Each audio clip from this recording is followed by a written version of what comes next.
اگر کوئی باہر جانا چاہے یا نہ جانا چاہے آپ ہر بچے کے لیے کمپلسری کر دیں کہ ہم آپ کی ڈاکومنٹیشن یہیں سے ہی پوری کروا کے آپ کو بھیجیں گے, تو یہ تو بہت اچھی بات ہو جائے گی. اگر نہیں بالکل یہ چیز بہت اچھی طرح ہو سکتی ہے, اور اب یہ ہمارے لوگوں کو, ارباب اقتدار کو, سب کو سوچنے کی ضرورت ہے کہ ہم اپنے بچوں کے لیے فیسلٹیز پیدا کریں.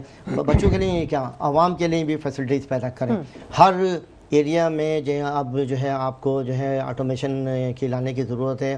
آن لائن فیسلٹیز بچوں لوگوں کو پرووائڈ کرنے کی ضرورت ہے. بڑی بڑی لمبی قطاروں میں آپ لگتے ہیں, اور جگہ جگہ, یہ خالی ویریفیکیشن کی بات نہیں کر رہا ہوں, اور دوسری جگہ بھی. تو اب گریجولی سسٹم ضرور چینج ہو رہا ہے. نادرا کا سسٹم جیسے چینج ہوا, پہلے سے بہتر ہے, بہت اچھا نہیں ہے لیکن پھر بھی بہتر ہے. اب اسی طرح ہمارا HSC کا سسٹم بھی چینج ہو رہا ہے. آن لائن اب یہ ہو گیا ہے کہ بورڈ سے ڈگری ویریفیکیشن کے بجائے جو ہے IPCC سے کر دیتے ہیں, تو وہ 2 لیول آپ کے کم ہو جاتے ہیں. Inter board committee of chairman کے بعد اور کوارڈینیشن کے بعد آپ چلے جائیں. اور ٹیکنالوجی سے بھی فائدہ اٹھانا چاہیے, آن لائن چیزیں ہونی چاہیے. بالکل درست کہا آپ نے کہ گریجولی چیزیں چینج ہو رہی ہیں, بہتری آ رہی ہے, لیکن یہ بہتری اگر جلدی ہو جائے تو بہت اچھی بات ہے. ٹائم ٹیکنگ نہیں اتنا ہو, بہت جلدی ہونا چاہیے. دنیا چینج ہو چکی ہے. بالکل ٹیکنالوجی سے فائدہ اٹھانا چاہیے. ناظرین گفتگو کا سلسلہ جاری رہے گا, لیکن وقت ہو گیا ایک چھوٹے سے بریک کا. ہمارے ساتھ رہے. ویلکم بیک ناظرین, گفتگو کے سلسلے کو ہم آگے بڑھائیں گے. تعلیم اور ماحول پہ تو ہم بات کر ہی رہے ہیں, تھوڑا سا سیاسی منظرنامے سے بھی کچھ چیزیں ضرور شامل کر لیتے ہیں. سلیم صاحب آپ سے بات کرنا چاہوں گے. حافظ نعیم الرحمان صاحب نے پورے ملک میں 2001 کا بلدیاتی نظام نافذ کرنے کا مطالبہ کر دیا ہے, اور انہوں نے کہا کہ ہم احتجاج بھی کریں گے, اور ہر پلیٹ فارم پہ ہر جگہ ہم یہ بات کریں گے کہ بلدیاتی ایک مضبوط بلدیاتی نظام ہمیں چاہیے, تب ہی ملک ترقی کر سکتا ہے. آپ سمجھتے ہیں کہ یہ صحیح ہے؟ دیکھیں, مضبوط بلدیاتی نظام تو ہونا چاہیے, اس میں کوئی دو رائے نہیں ہے. ٹھیک ہے, مگر مضبوط بلدیاتی نظام میں جو ہے وہ آپ دیکھیں تو ایک چیئرمین ہے, تو اس کے ساتھ میں ایک سیکرٹری ہے. سائن چلتی ہے سیکرٹری کی, اور جو ہے وہ چیئرمین صاحب اور جو بھی کام ہو رہا ہوتا ہے اس کے اندر میں پھر جو ہمارے یہاں پہ سسٹم ہے کہ یہ تمہارا, یہ میرا, یہ اس کا, یہ اس کا, تو اسی کی نظر میں ہو جاتا ہے. تو بہتر یہی ہے کہ بلدیاتی سسٹم کو بھی اس طریقے سے کیا جائے, ڈیزائن کیا جائے باقاعدہ کہ یہ جو سیکرٹری جو آلریڈی پیڈ ہیں, جبکہ ہمارا چیئرمین, ہمارا کونسل وہ پیڈ نہیں ہوتا, یہاں تو ان کو پیڈ کریں, اور پھر ان سے جو ہے نا وہ گردن سے پکڑ کے کہہ رہے ہیں کہ بھئی یہاں پہ کرپشن کیوں ہوئی, یہاں پہ آپ نے کمیشن کیسے زیادہ کھا لیا, یہاں پہ کوالٹی کیوں ڈاؤن ہے, یہاں پہ کیوں ہائی ہے. چیئرمین ہمارے پاس آتے ہیں نا, تو جب ہم ان سے سوال کرتے ہیں کہ بھئی کیوں نہیں کام ہوا ٹاؤن میں, تو وہ یہ کہتے ہیں کہ ہمیں جو فنڈز ملتے ہیں ان کا 88% صرف تنخواہوں میں نکل جاتا ہے. تو میں نے ان سے یہ سوال کیا تھا کہ جن لوگوں کو آپ تنخواہ دیتے ہیں وہ کیا کام کرتے ہیں, ان کا کام کیوں نہیں نظر آتا؟ دیکھیں, میں ابھی آپ کو ریسنٹ واقعہ میں اپنا ہی سناتا ہوں جی, میں نہیں بکتا ہے اس کا. ٹھیک ہے ابھی آپ نے تھوڑے ٹائم پہلے سنا ہوگا کہ جنا ٹاؤن, فلانا ٹاؤن, یہ ٹاؤن, وہ ٹاؤن, اس کے فنڈ میں اتنے پیسے پڑے ہوئے ریپیئرنگ کے لیے, روڈ ریپیئرنگ کے لیے, اس کے فنڈ میں اتنے پڑے ہوئے, انہوں نے ابھی تک ریپیئرنگ نہیں کی. ابھی برسات آئی, بارش آئی, میرے ریسٹورنٹ کے سامنے بارش آئی, اور بیچارہ ایک ٹرک والا پورا اس کے اندر دھس گیا, پوری روڈ دھس گئی, پورا لوڈ اس کے اندر میں دھس گیا. ٹھیک ہے, اس کے نیچے سیوریج کا پائپ تھا, وہ پائپ ٹوٹ گیا, وہ پائپ بھی ٹوٹ گیا, وہ ٹرک بھی دب گیا. بیچاروں نے سارا ٹرک خالی کیا اور بڑی مشکل سے اس ٹرک کو باہر نکالا. اب کیونکہ اس وقت جو ہے نا سامنے سیوریج کی لائن کھلی ہوئی تھی, تو پتہ نہیں پڑی کہ بھئی کیا مسئلہ ہے, کیا نہیں ہے. اس کے بعد یہ ہوا کہ جیسے 3-4 دن کے بعد سیوریج کی لائن میں پانی اور اوپر آیا, تو پانی جو ہے نا ہمارے سر سے نکلنا شروع ہو گیا اور پورا سیلاب آ گیا. ہم نے فوراً فون کیا ہمارے چیئرمین صاحب کو, ہمارے ٹاؤن کے جو نائب چیئرمین صاحب ہیں ان کو, کہ بھئی اس کو فوراً حل کروا اس مسئلے کو. یہ سارا روڈ پورا سیوریج سے بھر گیا, اور کل جو ہے بڑا دن ہے اور آنے جانے کا راستہ ہے, اور جو ہے وہ ویسے ہی جماعت خانے میں رش زیادہ ہوگا اور لوگ پریشان ہو گئے. مگر دوسرے دن تک کوئی سنوائی نہیں ہوئی. آخر ہم نے پرائیویٹلی بندے پکڑے, پرائیویٹلی جو ہے نا اس کو کام کروایا, اور پرائیویٹلی جو ہے وہ یہ اپنے طور پہ اس مسئلے کو حل کیا. اب آپ بتائیں کہ اب کہاں ہمارے کام کا چیئرمین, کہاں ہمارے ڈی ایم سی کا چیئرمین, کہاں ہمارے کام کا واٹر بورڈ, کہاں ہمارے کام کا کیا ہے, کون ہمارے کام ہے؟ عوام کو سیکیورٹی کا بندوبست کرنا ہے تو عوام خود اپنے طور پہ کرے. بجلی چاہیے تو سولر پینلوں کے پیچھے دھکے کھائے, اور گیس چاہیے تو LPG لے کے بھاگے, پانی چاہیے تو ٹینکروں کے پیچھے بھاگے, یا اس کے طرف کے. ہمارے علاقے میں اللہ کی مہربانی سے, اللہ کے کرم سے پانی ہے مگر اس کے علاوہ جو بہت سے علاقوں میں پانی آ رہا ہے, باقی میں علاقوں کی بات کر رہا ہوں. ہم دیکھتے ہیں ٹینکر مافیا بھی گھوم رہا ہوتا ہے, ہم دیکھتے ہیں لوگ بیچارے پریشان گھوم رہے ہوتے ہیں. ایک چیز جو ہم لوگ اپنی سارے انتظامات جب ہم نے کرنے تو یہ حکومت میں کیوں بیٹھے ہوئے ہیں؟ اداروں میں کوارڈینیشن نہیں ہے. اداروں میں ایک اگر سیوریج لائن کا کوئی مسئلہ حل ہوتا ہے تو پورا کچرا نکال کے وہ روڈ پہ رکھ کے وہ چلے آتے ہیں, دوبارہ وہ پھر واپس ٹائروں سے ہوتا ہوا وہ واپس اس میں گندگی جو ہوتی ہے وہ چلی جاتی ہے. مطلب اگر نالے صاف ہوتے ہیں تو وہ روڈ جہاں وہ گاڑی کھڑی ہوئی ہے وہاں پہ اتنا کچرا ہو جاتا ہے کہ لوگ کہتے ہیں نالوں کو گندا رہنے دو. ابھی آپ کے سامنے کی بات ہے نا, 2-3 سال پہلے 10 ارب کا بجٹ تھا, ڈبے شبے شو لگائے انہوں نے کہ بھائی ٹرک آئیں گے, پھر ٹرک آ بھی رہے تھے, اور پھر کچھ ٹائم کے 2 سال کے بعد جو بجٹ جو 20 ارب کا ہو گیا, ڈبے غائب ہو گئے. پھر 28 ارب کا ہو گیا, اب ٹرک بھی غائب ہو گئے, کچھ نظر ہی نہیں آ رہا. کچرا اٹھانے کا بجٹ بڑھتا جا رہا ہے, کچرا اٹھانے والا کوئی نہیں ہے. اب جب یہ صورتحال ہوگی, یہ پیسہ کس کا ہے؟ کیا ان لوگوں کا ہے؟ یہ آپ کا, میرا اور مزدور کا جو یہاں سے ہے ان سب کا پیسہ ہے. آخر ہم اپنے لیے نہیں بولتے ہیں, ہم اپنے ہی لیے سب چپ ہوتے ہیں کہ ہمارا نہیں سرکار کا کام ہے, تو یہ اس کا ناجائز فائدہ اٹھایا جاتا ہے. ڈاکٹر صاحب سے ظاہر ہے ان کے ڈومین کے ہی حساب سے بات کروں گی بالکل, کہ ڈاکٹر صاحب جو تعلیم ہم یونیورسٹیز میں دے رہے ہیں, میری اپنی ریسرچ کے مطابق انڈسٹری میں اس کا کوئی لینا دینا نہیں ہے. جو ہم تھیوری پڑھ رہے ہیں پریکٹیکل لائف میں وہ کہیں نظر نہیں آتی. وہ جو برج تھا ایک انڈسٹری اور یونیورسٹی کے کورسز کے درمیان, وہ کہیں پر نہیں ہے. ایک اسٹوڈنٹ جب کوئی ڈگری لے لیتا ہے, جب وہ انڈسٹری میں جاتا ہے اس کو پتہ چلتا ہے وہ تو بیکار, اس نے اتنی 4 سال محنت کی فضول. بڑی اچھی بات آپ نے کہی, اور بڑا بالکل یہ گیپ ہے انڈسٹری انسٹیٹیوٹ لنکیجز کا. ایک بات میں آپ کو بتاتے چلوں اس حوالے سے کہ یہ جو ہم جتنی یونیورسٹیز ہیں وہ HEC کا کریکولم فالو کرتے ہیں, اور یہ کریکولم جب بھی ڈیزائن کی جاتے ہیں تو انڈسٹری کے لوگ یقیناً ان ہوتے ہیں. اب ہمارے یہاں بلیم گیم ہے, ایک طرف سے انڈسٹری کہتی ہے کہ یہ ریلیونٹ کریکولم نہیں ہے, اور یہاں ایجوکیشنل انسٹیٹیوشن ان کے ساتھ کوارڈینیشن نہیں کرتے. ایجوکیشنل انسٹیٹیوشن یہ کہتے ہیں کہ جو ہے انڈسٹری ہمارے ساتھ کوآپریٹ نہیں کرتی. ایشو ہے, اور دونوں طرف سے یہ باتیں ہوتی ہیں.